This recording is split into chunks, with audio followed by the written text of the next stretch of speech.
Welcome to this week's Nature App Explored by Monk Gardens. As always, my name is Elise. I am the Gardens Education Coordinator, and we are trying to bring you a nature app per week through the summer to get you acquainted with cool ways with technology that you can explore nature, whether it's plants, animals, bugs. And so this week, our app is iNaturalist. So iNaturalist is one word, lowercase I, naturalist. And it's the app that we were going to do on our first week doing Nature Apps Explored. And we had some technical difficulties and it didn't go quite as planned, so I thought we would revisit it and give it a try this week. So iNaturalist is one of the apps that we're gonna do that you should only do if you're with an adult. So if you're a kiddo, make sure you're using it with an adult because it does need your location information and that kind of thing. So it's not made just for kids, but it's a great thing to use as a family or to use with parents or to use with your kids. So iNaturalist is pretty cool. It will, it's kind of a sister app to Seek. So if you watched our Seek Nature App Explored, then you learned a little bit about how this works, but iNaturalist is a little bit more collaborative. So Seek kind of does it all for you. It tells you what you're seeing. iNaturalist might have some ideas of what you're seeing, but other people can chime in and let you know what they think it is that you're seeing. So you can make an observation, take a picture of something, whether it's a bug or something else. We're gonna stick to plants today. We're gonna do plants. And if you don't know what it is, you can still take a picture of it and record it as an observation. And if someone else sees your observation and they know what it is, they can suggest an identification for your observation. So that's pretty cool. So it doesn't matter if you don't know what it is, you can still record the observation and then people in the community can help you out. So that's really neat. So iNaturalist does need access to like your camera and your location and that kind of thing. You do need to make an account with it, so you'll have a username and a password and that kind of thing to store your observations and to make observations. So I think with that, we will just get started trying out some iNaturalist stuff. First, I'll just show you around the app and then we will try it out on some plants. All right, to get started with iNaturalist, grab your iNaturalist app, go on in. And the first time you get into iNaturalist, it'll probably ask you for some permissions, and it has maybe 2 or 3 screens you swipe through. It'll tell you a little bit about how the whole thing works. So, but once you get through that, your home page is going to be this guy. There's a bunch of options down at the bottom. So the first one it lands on is this one called Me, and it shows you all of your past observations if you have any, and eventually hopefully you will. So you can see some of my past observations here. There we go. And then in the top it also gives you the option to see your year in review and iNaturalist year in review. We're not going to focus too much on that right now, but those are options. You could check those out. And then let's look at the other things down at the bottom here. So on the far left is Explore. So if we tap on Explore, I'm out at Monk Gardens today. So it kind of shows you, I'm the blinking blue dot down in there, shows you where I'm at. And then it sees all of the observations that have been made here at the garden. So that's pretty neat. So we'll tap on one, see what it says. So someone observed a garter snake. You can go back, see what another one is. Ooh, this one is fairy ring mushrooms. So you can see what other people have observed. False Solomon seal. Let's do one more. Oh, very cool, a gray tree frog. So there are all sorts of things you can ID with iNaturalist. We're gonna stick to plants today, unless we happen across something like a snake or something, then we'll try it out on that. But plants are easy to demo on because they're not going anywhere. So the Explore shows you what's been happening around you. And if I zoom out so we can see more of Wausau here, and give it a second. Here, we'll try over here. See, it'll show you what other people have been doing and observing around. You got to give it a second to kind of catch up and show you what's happening, but it'll show you what's around you, so you can explore that way. And up at the top you can change it so you can see it in the map view like we're at right now, or you can see it in like a tile view where it'll show you a bunch of the pictures, or you can check it out as a list. All right, and then to the right of that is activity. So once you start observing, if you make an observation that has an identification, or you make a guess as to what it is, or even if you don't know what it is but you still make that observation, people can suggest identifications.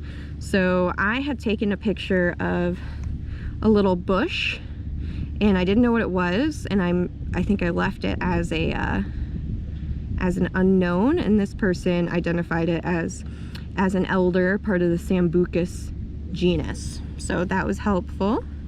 Whereas, let's see. So Virginia Spring Beauty, that was one that I had identified already as a Carolina Spring Beauty, and then it got re-identified by a few other people as a Virginia Spring Beauty. So I was off a little bit and I was corrected, which is actually pretty nice. So you're not stuck with an incorrect observation. Yeah, so there's the activity. And then the center one is observe, so that's when you want to make an observation. We'll get to that. And then you can always go back to me, see what you've seen, and that activity, when people make suggestions on your pictures, it'll show up as these little black bubbles with the numbers in it to show you that you know, something has happened there. So let's see, Eastern Tea Berry.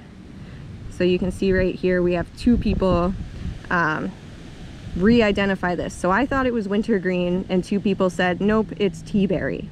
So same genus but different species, I think. So yeah, so it can be kind of helpful, and those little numbers let you know that something has happened, that someone has something to add to what you've observed.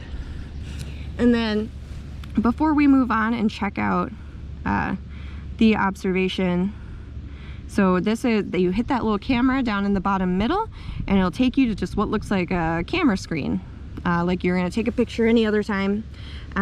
So this is what you'll use to make observations, take a picture of whatever's around you, what you want to know. And then you can also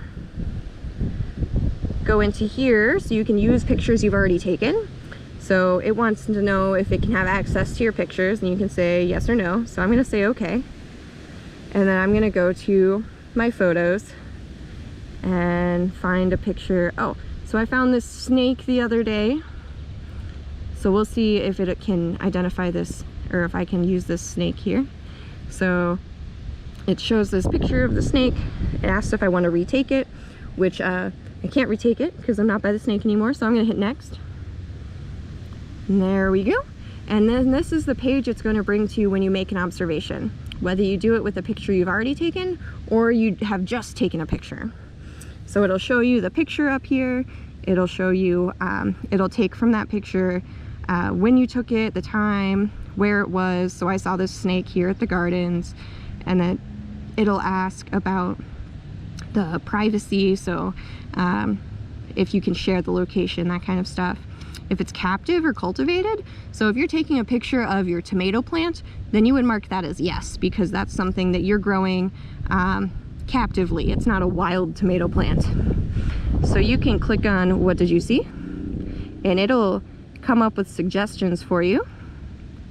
So this one says we're pretty sure it is in the genus Thamnophis, sorry. And then there are other species suggestions that get more specific. And so I am going to just get this one, the very top one, because that's the one it thinks it most likely is. And I know it's a garter snake, but I don't know what species it is specifically. So I'm just gonna keep it as a garter snake. And that's it. And then I hit share. And then it's up in my observations. So it'll take a little bit to upload. Depends on your service and whether you've got Wi-Fi at that moment, all that kind of stuff. All right, so from here, I think we're gonna go out and try to identify some plants, take some pictures instead of using pictures that I've already taken, so you can see how that works. All right, we're going to try to make an observation of this little seedling here, this little tree. So I'm going to take a picture here. Try to get just the plant that I'm trying to identify. Hit next, because I'm alright with that picture. And then what did I see? I'm gonna click on that, see what it thinks. It thinks it's sumacs, and it's right. So this is a little seedling of a sumac that's next to a bunch of bigger sumacs. And I happen to know it's a staghorn sumac.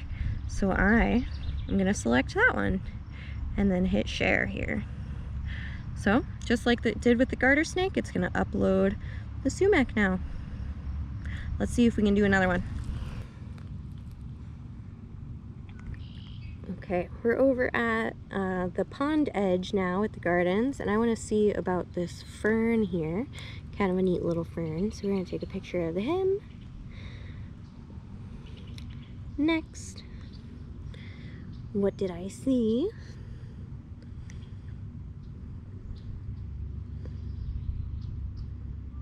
And then it gives me the genus. They're pretty sure it's that one.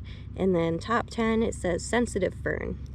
And then sensitive fern is definitely what it is. So I'm gonna select that one and share. So pretty simple. Let's go see if I can find a plant that I don't know what it is, and we'll do that one to see how that works.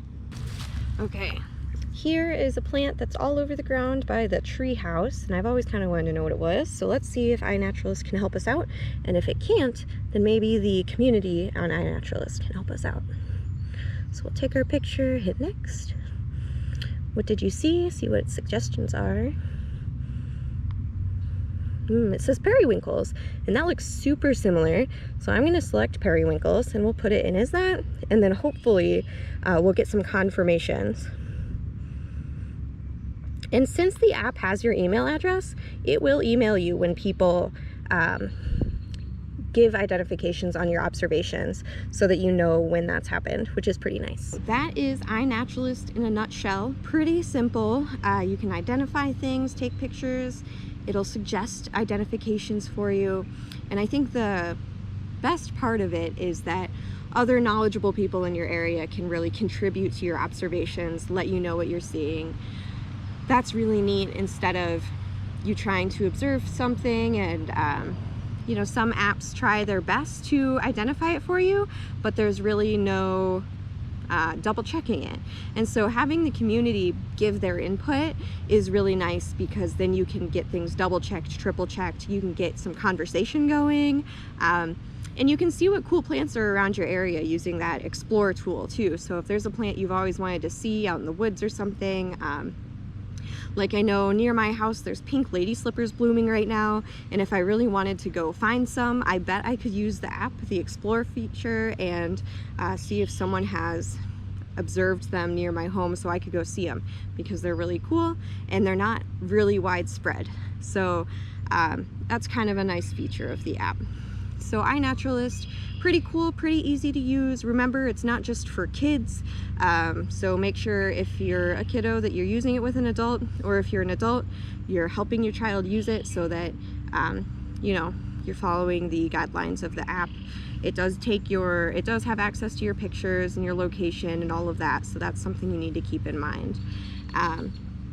Otherwise, the app is very, very cool. You can identify things other than plants. We focused on plants because they're the easiest to use to demo.